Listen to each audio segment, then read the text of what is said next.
जय श्री राम दोस्तों।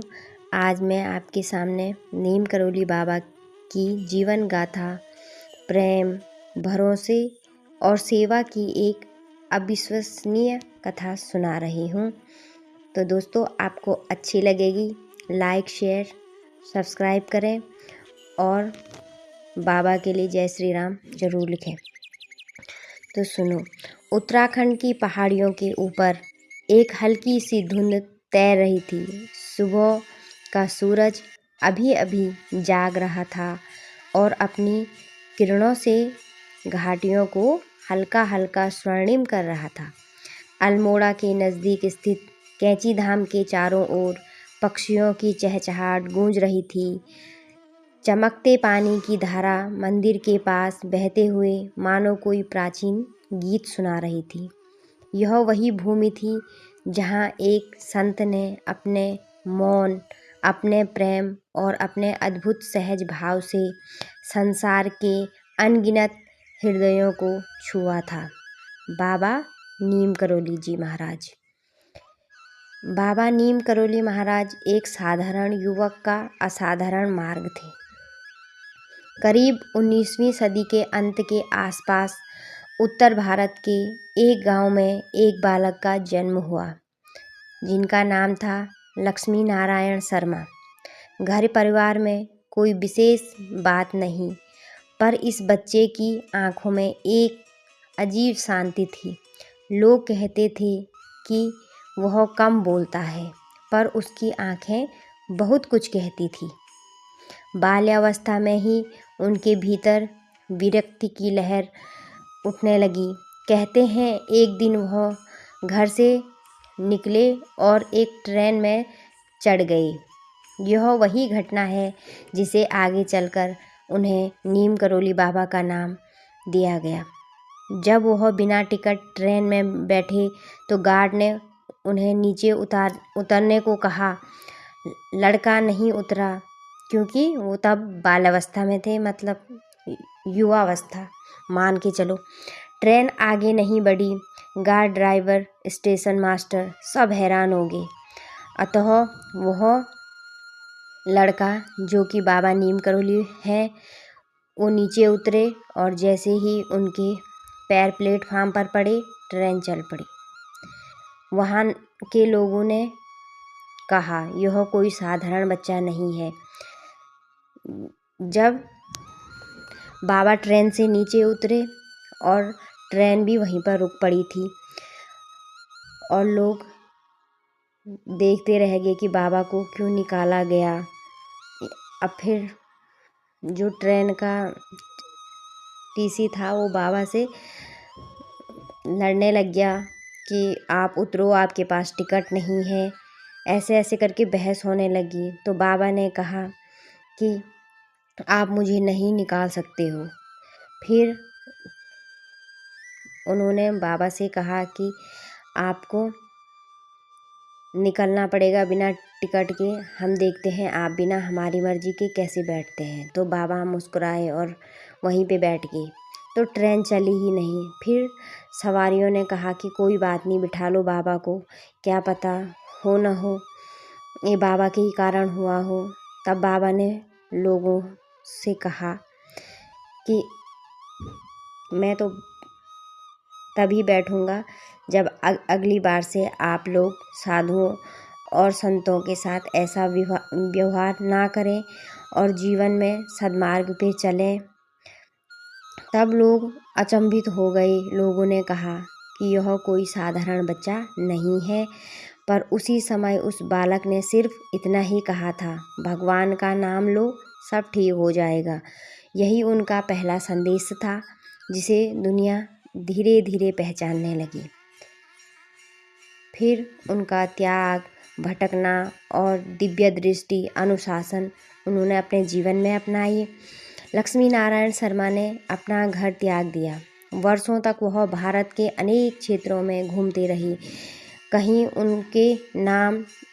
उनके नाम को लक्ष्मण दास कहा जाने लगा, कहीं तेलंग स्वामी, कहीं तिकोनिया बाबा और कहीं चमत्कारी बाबा।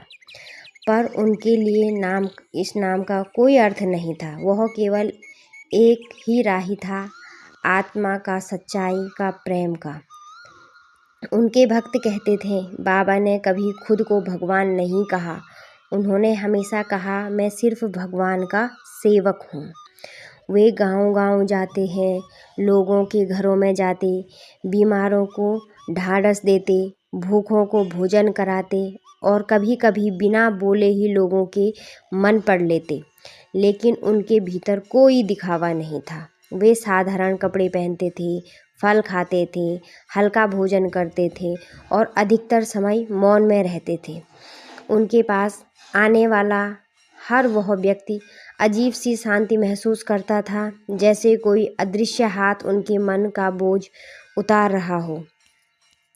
कैंची धाम की स्थापना 1940 के दशक के बाद बाबा उत्तराखंड की पहाड़ियों की ओर आए। अल्मोड़ा के पास स्थित कैंची नामक स्थान की हरियाली, उनका शांत वातावरण और बहती हुई नदी उन्हें भा गई। उन्होंने अपने शिष्यों से कहा, यहाँ कुछ दिव्य है, यहाँ मंदिर बनेगा, यहाँ लोगों को शांति मिलेगी। और फिर वहीं स्थान पर बना कैंची धाम। एक छोटा सा हनुमान मंदिर, कुछ कुटिया, कुछ भक्त, यही शुरुआत थी। पर समय के साथ साथ यह स्थान लाखों लोगों का तीर्थ स्थल बन गया। लोग कहते हैं कि बाबा यहाँ रोज बैठते थे, कभी किसी को फल खिलाते, कभी किसी से प्रेम से पूछते, कभी खाना खा लिया करते। उनकी यही सादगी लोगों को उनके करीब ले आती थी। वे कहते थे, भगवान केवल पूजा में नहीं, सेवा में भी है। क्योंकि नीम करोली बाबा हनुमान जी के सबसे बड़े भक्त थे और वो राम नाम का ही जाप किया करते थे। बाबा का उद्देश्य, बाबा का जो उद्देश्य था वो सेवा, प्रेम और समर्पण था। बाबा का मुख्य संदेश था प्रेम, दया, सेवा, सरलता, ईश्वर पर भरोसा। एक दिन एक युवक ने उनके पास आया और बोला, बाबा मैं भगवान को कैसे पहचानूं? बाबा मुस्कुराए और बोले, सबको प्रेम करो, बस। फिर क्या था? जब तुम किसी भी व्यक्ति को दुखी नहीं करते हो, किसी को नुकसान नहीं पहुंचाते हो, भगवान खुद आकर तुम्हारे पास बैठ जाते हैं। बाबा अक्सर कहते हैं, साधना मन में होती है, मंदिर मन में होता है। अगर मन साफ है वहीं संतोष है। उनका हर वचन सरल था और बहुत ही गहरा था। भक्तों पर कृपा या चमत्कार, उनकी करुणा। बाबा के जीवन से जुड़े अनेकों चमत्कारों की कहानियाँ प्रसिद्ध हैं।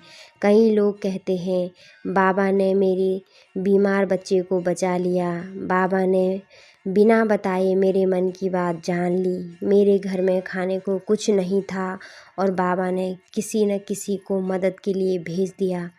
पर बाबा स्वयं कहते, यह सब हनुमान जी कर रहे हैं, मैं कुछ नहीं करता हूँ। मेरे प्रभु हनुमान जी ये सारे चमत्कार करते हैं और बस तुम सिर्फ राम नाम का जाप करो, राम नाम पे निर्भर रहो। यही वो अपने भक्तों से कामना करते हैं। एक बार उनके पास एक अंग्रेज युवक आया, रिचर्ड एल्पर्ट। वह गहरे आध्यात्मिक शून्य से गुजर रहा था। उसे देखकर बाबा बोले, तुम्हारी माँ का कैंसर से देहांत हो गया। रिचर्ड, जो कि अंग्रेज था, वो रो पड़ा। बाबा बोले, रो मत बेटा, माँ कभी मरती नहीं है, प्रेम कभी खत्म नहीं होता है। यह युवक बाद में विश्व प्रसिद्ध आध्यात्मिक शिक्षक रामदास बना। बाबा का मौन, मुस्कान और करुणा का वो स्पर्श। बाबा अधिकतर मौन रहते थे, लेकिन जब बोलते थे तो बहुत कम शब्दों में पूरा ब्रह्मांड समा देते थे। एक बार एक स्त्री रोती हुई आई। उसका पति बीमार था। उसने बाबा से कहा, बाबा मैं क्या करूं? बाबा ने उसके सिर पर हाथ रखा और सिर्फ इतना कहा, डर मत, हनुमान जी हैं। इतना कहना था कि उस स्त्री में ऐसी शक्ति जागी कि उसने अपने पति की सेवा में खुद को समर्पित कर दिया और कुछ ही महीनों में उसका पति ठीक हो गया। बाबा ने यह नहीं कहा कि चमत्कार होगा, उन्होंने बस उसका मन ठीक किया और वही उनका चमत्कार था, लोगों के मन को ठीक कर देना। कभी कभी किसी का एक सांत्वना भी मन को ऐसा चमत्कार प्रदान कर देता है कि चमत्कार ना भी हो तब भी वह चमत्कार बन जाता है। बाबा के अनुसार भोजन की महिमा क्या थी? भोजन की महिमा, बाबा के लिए भोजन सेवा कोई साधारण बात नहीं थी। वो कहते, जिसे भोजन दे दो उसे प्रभु मिल जाते हैं। कैंची धाम में हर दिन सैकड़ों लोग भोजन करते थे। कभी कभी बाबा खुद रसोई में पहुंच जाते और कहते, दाल में थोड़ा और पानी डालो, आज ज़्यादा लोग आएंगे।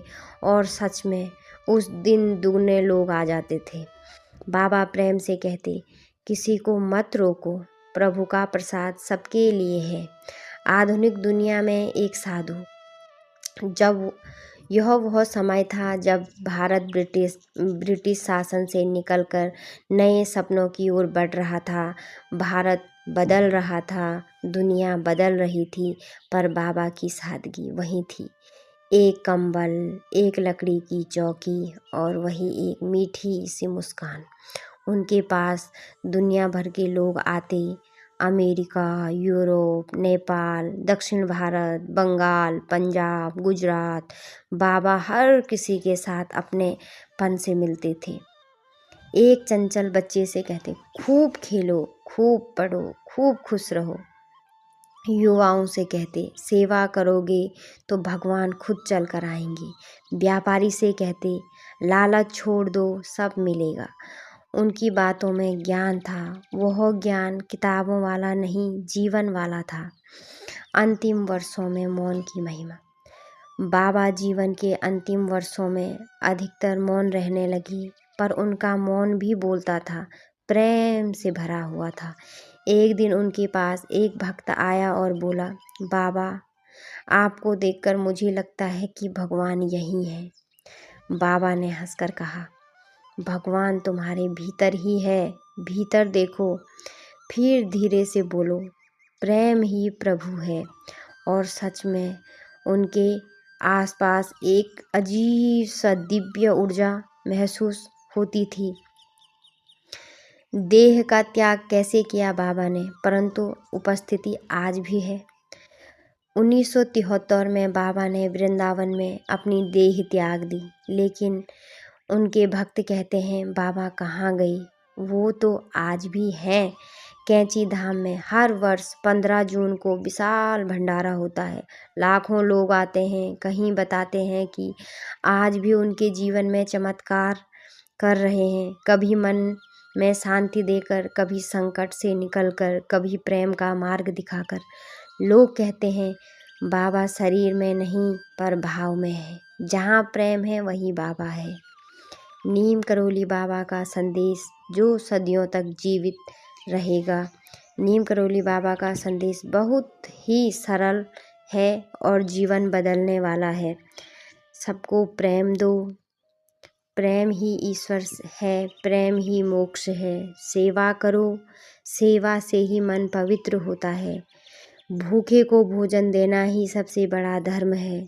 जितने सरल बनोगे उतना जीवन सुंदर होगा, सब कुछ ठीक होगा, बस विश्वास रखो। कुछ देना ईश्वर को दुख देना जैसा है। यही मनुष्य क्रोध और अहंकार छोड़